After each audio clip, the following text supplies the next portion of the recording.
moviegoers? I'm the host of Midnight Movie Madness, and today I'm going to be talking about the most anticipated movie of the summer, Man of Steel.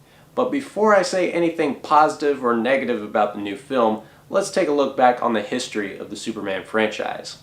1978 was the year moviegoers around the world believed a man could fly, and director Richard Donner's big screen adaptation of one of the greatest comic book heroes of all time, Superman.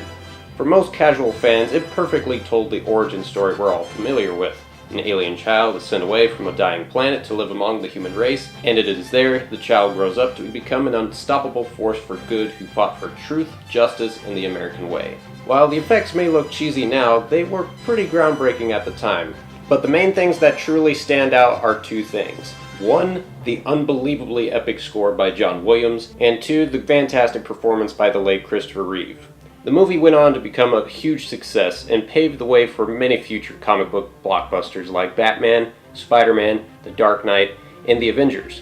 While the release of Superman 2 fared just as well as its predecessor, the same couldn't be said for the following sequels and unfortunate spin-off.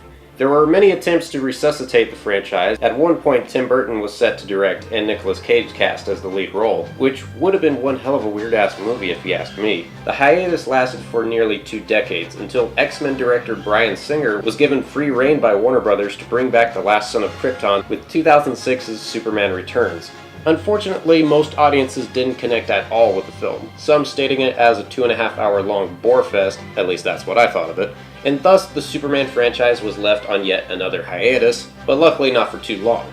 After the critical and box office success of the Dark Knight trilogy, acclaimed filmmaker Christopher Nolan and his co-writing partner David S. Goyer proposed a new Superman origin storyline that grounded the character in reality to the studio execs at Warner Brothers. It turned out to be an offer they couldn't refuse as they began production on the new film Man of Steel, with Nolan serving as producer and 300 and Watchmen helmer Zack Snyder as director. So is Man of Steel as good as everyone hoped it would be, or is it as disappointing as Superman Returns? Well, we do get the familiar origin story retold yet again, but this time with a lot more detail to certain things, like the significance of Superman's birth on the planet Krypton, as well as his devastating realization that he is not from our world. Let me get to the things that I really liked about the movie. One, the effects are definitely a billion times better than any previous Superman entry. They look more real, they look more slick. You get a sense that Superman is faster than a speeding bullet. You feel the joy of him flying for the first time. And we finally get to see what happens when Superman punches somebody in the face, and it is freaking awesome. I love the casting in this movie. Kevin Costner is great as Pa Kent. Even if it is in flashback form, he brings everything to the role, and it's very emotional, and at points it did get me choked up. Michael Shannon is probably the best representation of General Zod, even more so than Terrence Stamp. Russell Crowe is also great as Superman's Kryptonian father, Jor-El. Don't worry, he doesn't sing in this one. And I'm Javert! I loved Amy Adams as Lois Lane.